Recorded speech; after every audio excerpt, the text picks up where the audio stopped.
प्रदीप सिंह राणा, भूतपूर्व अध्यक्ष पटवारी और कानूनगो महासंघ हिमाचल प्रदेश व आजकल प्रेजेंट राजस्व विभाग के जो सेवानिवृत्त कर्मचारी है पटवारी कानूनगो हिमाचल प्रदेश का अध्यक्ष हूँ।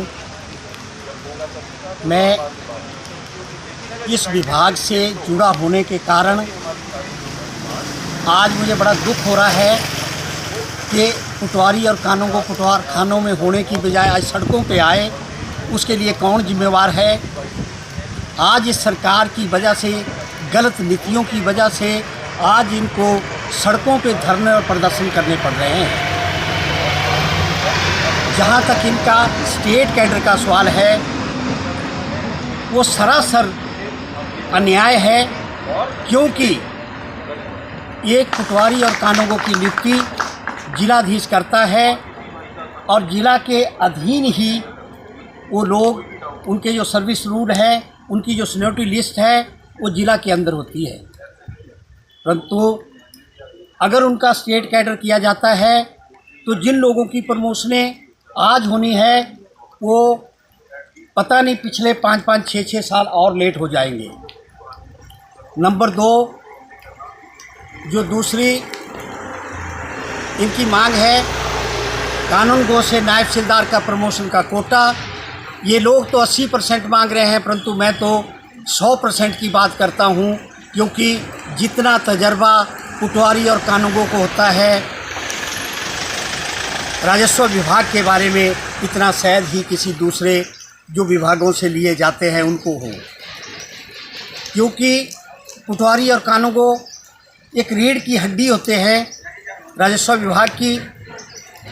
जो दूसरी साइड से क्लरिकल स्टाफ से आ रहे हैं, वो बात कर रहे हैं हम 1971 से आ रहे हैं। उस समय के हालात ऐसे थे हिमाचल प्रदेश के कि हरियाणा और पंजाब के पटवारी कानूनगो हुआ करते थे और वो कम पढ़े लिखे हुआ करते थे। जबकि उसी दौरान 1982-83 के दौरान कानूनगो का कोटा भी उन्होंने डायरेक्ट 33% कर दिए थे। हमने 35 दिन की लड़ाई लड़के उसे ख़त्म किया और 100% पटवारी से कानूनगो प्रमोट होते थे। और जो सबसे बड़ी बात है, जो क्लरिकल से आते जो लोग,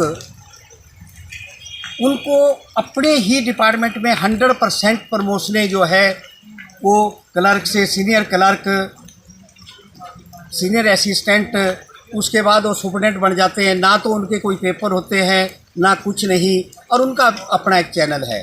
पटवारी कानूनगो को जब वो भर्ती हुआ तब भी पेपर दिए, उसके बाद जब कानूनगो की वो प्रमोशन होगी उसमें भी पेपर हो गए, नायब तहसीलदारी की होगी, तहसीलदारी की होगी, हर स्टेज पे उसके पेपर होते हैं। इस करके जितनी नॉलेज उन लोगों को है उतनी वो क्लरिकल के लोगों को नहीं होती। जब भी कभी एक तहसीलदार से जो क्लरिकल साइड से आया हुआ है, डिमार्केशन के लिए लोग बोलते हैं कि हमने डिमार्केशन लेनी है, तो वो डिमार्केशन नहीं कर सकता। वो हमारे पटवारी और कानूनगो को साथ ले जाता है।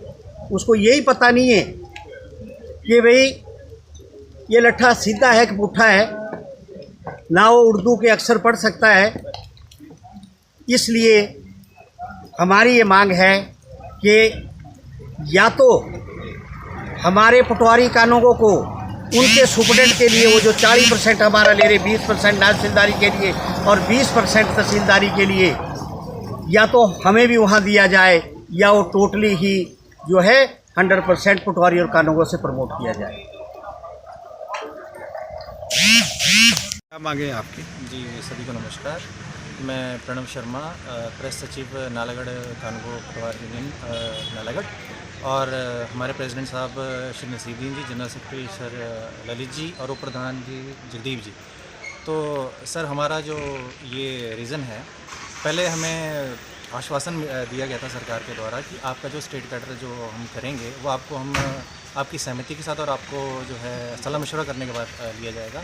परंतु जो ये जुलाई में मीटिंग भी हुई थी उसके बाद, तो उनके बाद उन्होंने बलवान कमेटी कंस्टिट्यूट की थी कि स्टेट कैडर जो आपका किया जाएगा उसके सिफारिशों के आधार पर या उनके जो भी रिपोर्ट आएगी उसके बाद लिया जाएगा। परंतु बलवान कमेटी ने जो है हमारे हक में कई फैसले दिए हैं जो कि अभी सरकार के पास पेंडिंग है। उससे पहले ही सरकार ने हमें जो है ना बताते हुए स्टेट कैडर कर दिया है। उसके विरोध में ये जो है सिर्फ एक तरह से सरकार को बताते हुए कि हमारी जो उचित मांगे हैं उनको माना जाए और प्लीज़ आप इस फैसले को दोबारा एक बार देखें।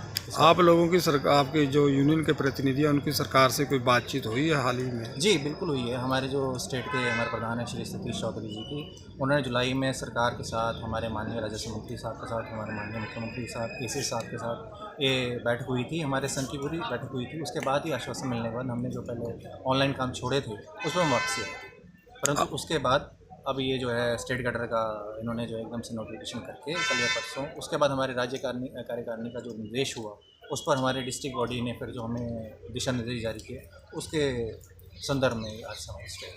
ये स्ट्राइक कुछ है कब तक चलेगी? कुछ सर अनिश्चित काल तक जो भी हमें डिसीजन प्राप्त होगा हमारे राज्य कार्यकारिणी डिस्ट्रिक्ट बॉडी से वो हम उसे आते ही मिलाएंगे। इन लोगों को बहुत परेशानी है। हम सारे पब्लिक जितनी है वो बहुत परेशान है और हमारे से भी वो रिक्वेस्ट कर रहे हैं कि आप एक सरकार से करो, मांग करो और इनको खुलाओ। और वैसे भी आजकल लोगों के पेपर चले हुए हैं, बच्चों के पेपर है और कोई भर्ती चली हुई है और कोई सर्टिफिकेट चाहिए होता है, बड़ी बहुत दिक्कत में है। और मैं भी सरकार से गुजारिश करूँगा कि आप जल्दी से जल्दी इनसे पटवारियों का समाधान निकाला जाए और हाँ जो भी इनकी मांगें पूरी की जाए। नहीं होना चाहिए, नहीं होना चाहिए। आज ही पब्लिक इतनी आज तंग है, कल को और फिर इसे करने से और ज़्यादा तंग होने।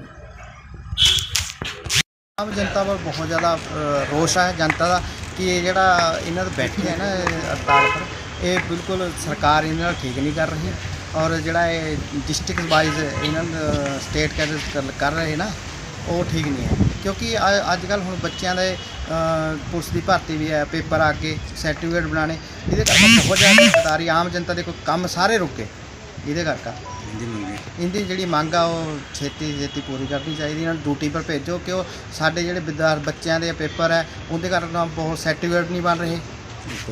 आम पब्लिक बहुत रोष में सरकार को यही कहना चाहिए भी छेती छेती इनकी मंगा पूरी कर जाए, फिर तो सारी काम रुक गए, जनता रोष में और जनता तो सड़क पर उतर आएगी फिर तो।